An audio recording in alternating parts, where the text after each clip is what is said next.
Gerald and Masila, thank you very much for joining us on Ebru TV Business Insight. Now, let's just get right into it. How bad is the situation when it comes to grain wastage? So the grain wastage after harvest is quite a serious concern. It's a very a challenging situation. We sometimes can experience losses of above 30%, sometimes 40%. Which is a lot. Which is quite a lot, yeah. because the wastage comes because of, and the losses occur because of various reasons. One of them is that when the grain is harvested and it's not stored in proper storage facilities, it is then attacked by pests and weevils. So you put your 100 bags or 200 bags in a store, and you come back 2-3 months later, and it's all been eaten up and reduced into some kind of just powder, no longer grain. And then the other form of wastage and losses comes as a result of infestation, when it is not stored in the right condition and when it wasn't handled well after harvest. So it gets infested usually by aflatoxin and other mycotoxins. And when it is infested that way, then it is not fit for human consumption. And so therefore you will find when you have such kind of grain, then it cannot be utilized, and therefore it's a waste. Okay, maybe you can just delve deeper into the statistics of the grain wastage during the storage, post-harvest rather. So we have different figures that we've been able to collate, observing the happenings in the market, and it depends on conditions from one harvest to the other harvest. Sometimes we could get losses even emanating before harvesting, when you have like the pests, we had the fall armyworms coming in and devouring entire fields.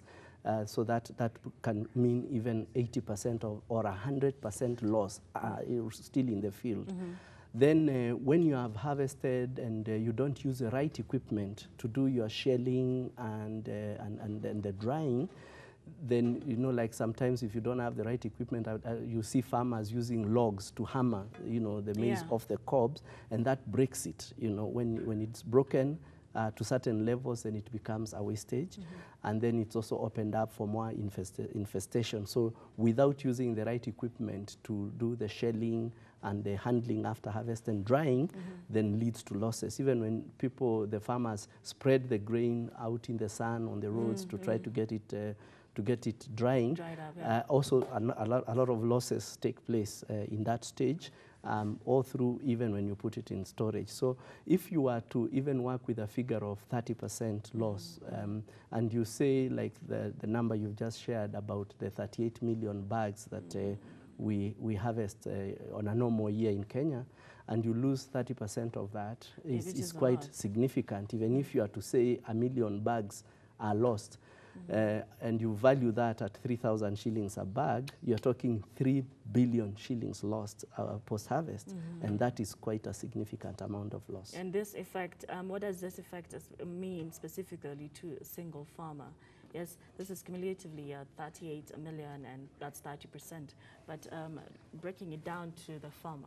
So at the farmer level, the loss is significant, and the impact economically and even to food security is very significant. At an individual farmer level, say even if it is a smallholder farmer with, say, 2 acres or 3, 4, 5 acres that you produce, and then you end up having to experience a post-harvest losses, it means that, first of all, you had invested resources, you had bought seeds, you had paid labor, you had incurred all the costs, and then you experience this loss. It means you're not only losing grain for grain, but you're also losing a lot of investment that you had put in there, and that makes you worse off. In fact, it makes the poverty levels to go much higher in the farming, at the farming level. And for example, if you had borrowed maybe to the inputs or borrowed to do the production, and then you experience such losses, and maybe you are borrowing at 14%, which is the current rate today. If you borrow at that level and your losses are at 30%, it means even the ability to repay after, to repay inputs and to repay credit to go into production becomes extremely difficult. All right. Yes. Now let's get down to you and what exactly you're doing to avoid this. So what we've done at the Eastern Africa Grain Council is we've come up with a solution to be able to get farmers and the value chain stakeholders to access the correct kind of and the right equipment for handling grain post-harvest and storage through leasing arrangements. So here we've noted that a lot of times if you are to go to acquire these assets and this equipment through a cash upfront payment or purchase, you would have to pay quite a significant amount of money, and then you also tie up a lot of capital. For instance, if you just wanted a basic tractor for working around the farming environment, to buy a tractor or one-off purchase is quite expensive, and sometimes it is not in use. You use it certain months, other months you're not in use. It is idle. Yeah. So, and then again, if you are say to buy shelling machines, shelling equipment, or even drying equipment like a dryer, you would only use that dryer for the 2-3 months at harvest time or 1 month during harvest. After you finish drying it, you keep it for another all month, so it's idle asset. And so we're saying instead of having such kind of situations, we go into the leasing, and so we've entered into partnership with leasing companies where our farmers, our traders, our warehouse operators will be able to access equipment for grain handling and post-harvest management through leasing, and therefore they only pay as you use. So you only pay for the period that you're using and the other periods that you're not using. And this is the partnership with Rentco company? With Rentco, and also we've got other partnerships with other companies like Innovare and also Rentworks. So for us at the EAGC, we don't give exclusivity. We are open in the whole marketplace to give benefit to our membership. So how exactly are you reaching out to the farmers?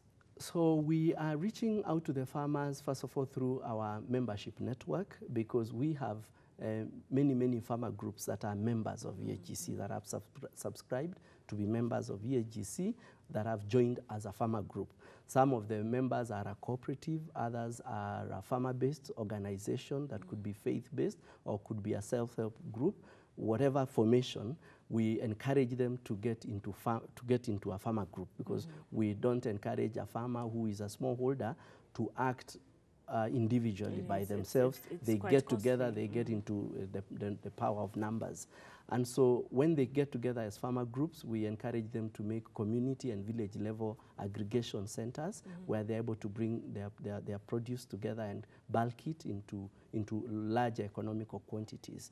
And so we do have a database and a membership of farmers for grain in the entire country. So we actually don't have a problem reaching out to them. We work with them. We have done trainings for them. We've connected them in the market with buyers through GSOCO online grain trading and many other interventions that we do at EAGC. All right. So how does the process work? I'm already a farmer. I'm a farmer and I'm already a member. So what step? So how the access to the leased equipment and leased services will work, or is working currently, is that the person who is doing the leasing would be either a warehouse operator who would be a farmer or a member of EAGC, or a general member of EAGC to provide services. So they are the ones who buy the equipment and they own it through a lease purchase arrangement. And then when the farmers require, like when they have harvested, all they do is to make a booking, and then we send the dryer to, or rather the operator of the dryer sends it to the farmers. They do all the drying, and then it's costed, and the farmers' accounts are debited. And when they do the selling later through GSOCO, the drying fees are deducted, and then the balance is paid off them. So they don't have to pay upfront for the services. All right. They recover that from the sales of their Okay, and produce. what about the warehouse receipt system updates? So the warehouse receipt system is still not yet a law in this country, but at EAGC we still are able to offer a similar service backed by the law of contract. And so ours is not called a warehouse receipt, it's called a G note, a grain note, that a certified warehouse, a GSOCO certified warehouse issues to the farmer.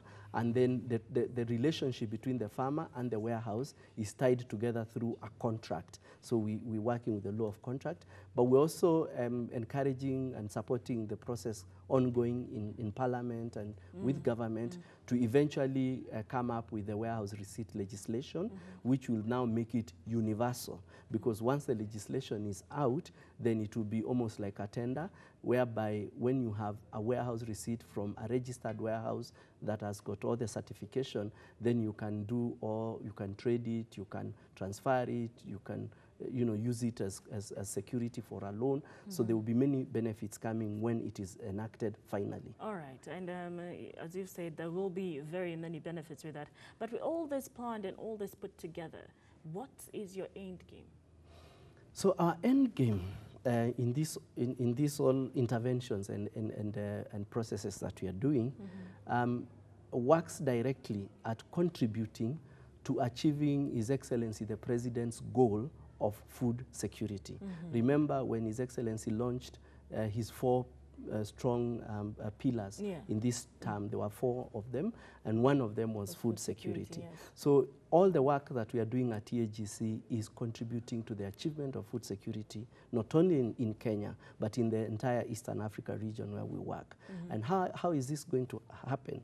One, by reducing post-harvest losses, you are increasing available food, and therefore you are improving on food security.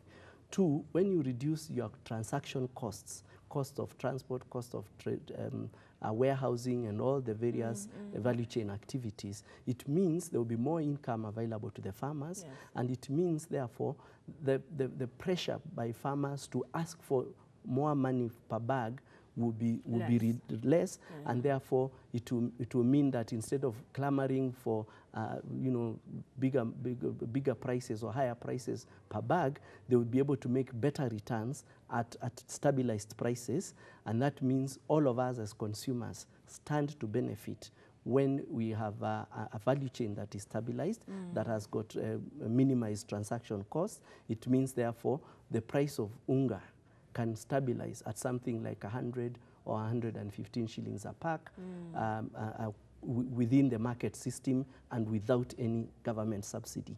So essentially, the total end game is that all the investors in the value chain will get a return, a decent return from the farmer, the warehouse operator, the processor will get a decent return for their investment in the grain sector, and you and I as a consumer and all of us will get good quality grains at affordable prices. Wonderful. I think that's music to everybody's ear. Good quality grain, good quality food at an affordable price. Exactly. Well, thank you very much, sir, for gracing us with your presence.